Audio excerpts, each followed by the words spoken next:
Bonjour à tous, alors aujourd'hui nous voici avec un grand classique encore du produit scalaire en première spécialité maths.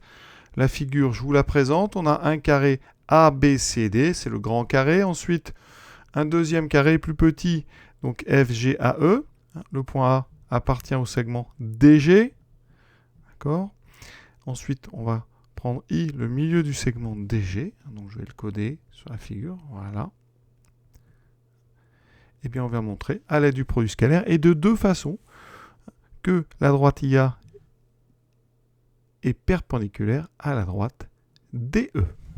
On est parti. Première méthode vraiment qui a fait ses preuves et qui est très rapide, c'est l'utilisation d'un repère orthonormé. Et là, c'est très pratique, c'est vraiment des cas qui s'y prêtent bien parce qu'on a des carrés.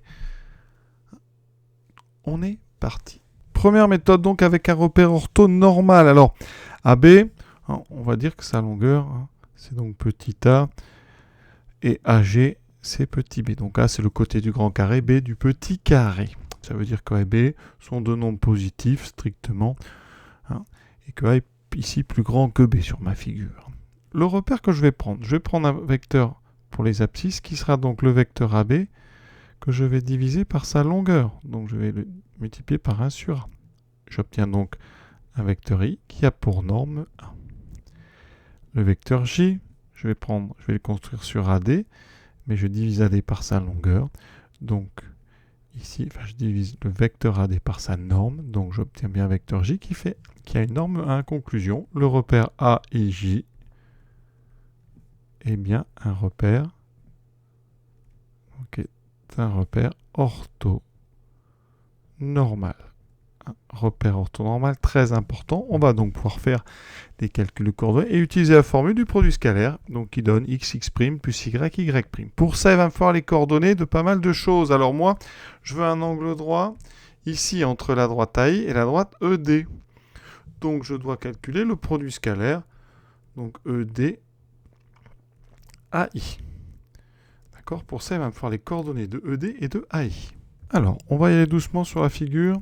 Le point A, donc ici, c'est l'origine. C'est donc coordonnées 0, 0. Mon point B, vous avez compris. I, il est quelque part colinéaire à B dans le même sens. Et donc, B a pour coordonnées donc A, 0. Le point D, 0A. Le point, alors il va falloir le point E. Le point E, donc ici, il est vers la gauche. Donc, abscisse négative, ça sera moins B. Le côté du carré, et 0. Et le point I, alors lui, il est plus délicat. On va réfléchir un petit peu, il est au milieu. Au milieu, donc de GB. Donc si je veux le milieu de GB, je peux utiliser les formules. Les coordonnées de G, alors G, c'est donc 0 moins B. Les coordonnées de B, c'est A, 0. Donc, comme I est au milieu, I, c'est donc la somme des coordonnées divisée par 2. 0 plus A sur 2, donc A sur 2.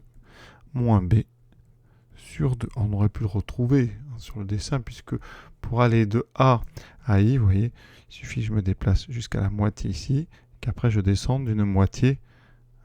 D'accord. Théorème des milieux. Donc j'ai les coordonnées de I, j'ai les coordonnées de tout le monde. Je peux donc calculer les coordonnées des deux vecteurs.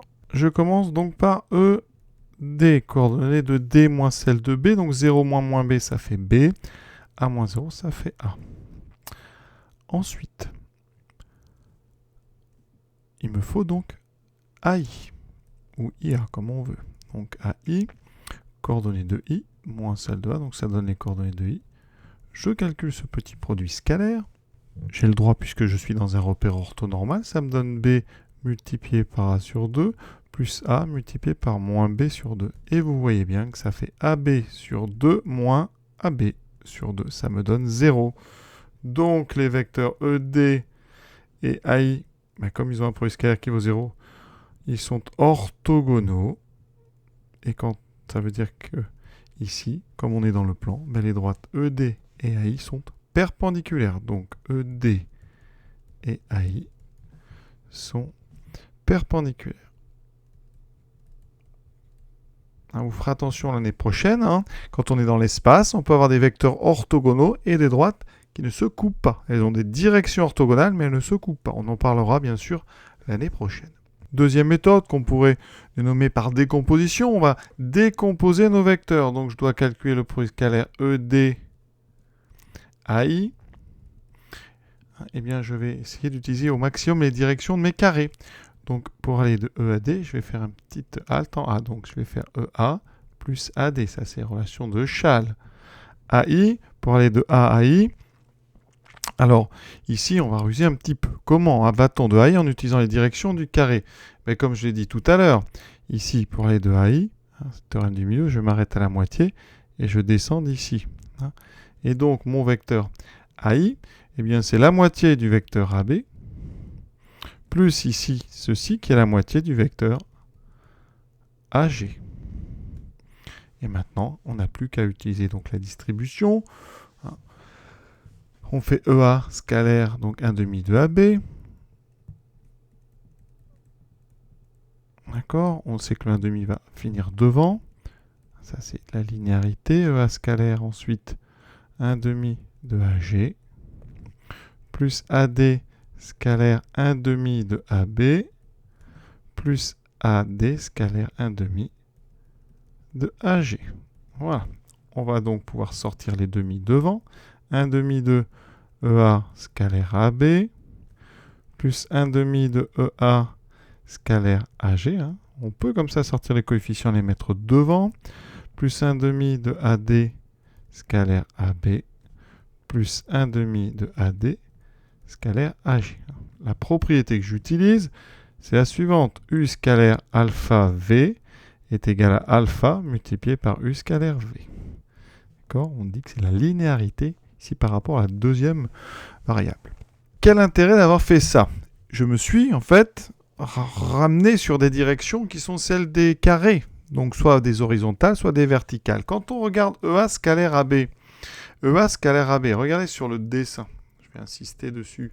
EA, c'est donc un déplacement comme ceci, et AB, c'est un déplacement comme ceci. Ça veut dire que A et B sont des vecteurs collinaires de même sens. Donc le produit scalaire d'après le cours vaut 1/2, vaut donc le produit des longueurs EA multiplié par la longueur AB. Ensuite, EA scalaire AG. Regardons ça sur le dessin. EA scalaire AG. Eh bien, EA, on est là, d'accord? Déplacement horizontal. AG, c'est un déplacement vertical. Donc ces deux vecteurs sont orthogonaux. Conclusion, ce produit scalaire, il vaut 0. Vous voyez l'intérêt? C'est que là, on a des choses qui vont s'annuler. AD scalaire AB. Eh bien, ce sont des côtés successifs consécutifs du carré. Donc, il y a un angle droit. Donc, le produit scalaire vaut aussi 0. Il me reste uniquement 1/2 de AD scalaire AG. Alors ça, eh bien, on est plutôt sur des ici verticales. AD, c'est donc un déplacement ici vers le haut, AG vers le bas. Donc, ce sont des vecteurs collinaires de sens contraire. Le produit scalaire, c'est moins le produit des longueurs AD fois AG. Il n'y en a plus qu'à calculer. Et regardez, alors, ici, on sait que EA et AG, c'est la même chose. Donc, 1/2 de A, c'est 1/2 de AG fois AB. Moins 1/2 de AD fois AG. Alors, AD, on sait que c'est AB. Donc, vous voyez qu'ici, on a les deux mêmes choses avec un moins. Il nous reste 0. Et vous voyez qu'on a montré que le produit scalaire était nul avec une méthode ici par décomposition en utilisant au mieux les directions perpendiculaires de nos carrés. Et voilà un petit peu ce que je peux vous dire sur cet exercice qui est vraiment classique, qui permet de bien voir si vous avez compris un petit peu ces différents principes. Voilà. Je vous souhaite une bonne fin de journée à tous. À bientôt.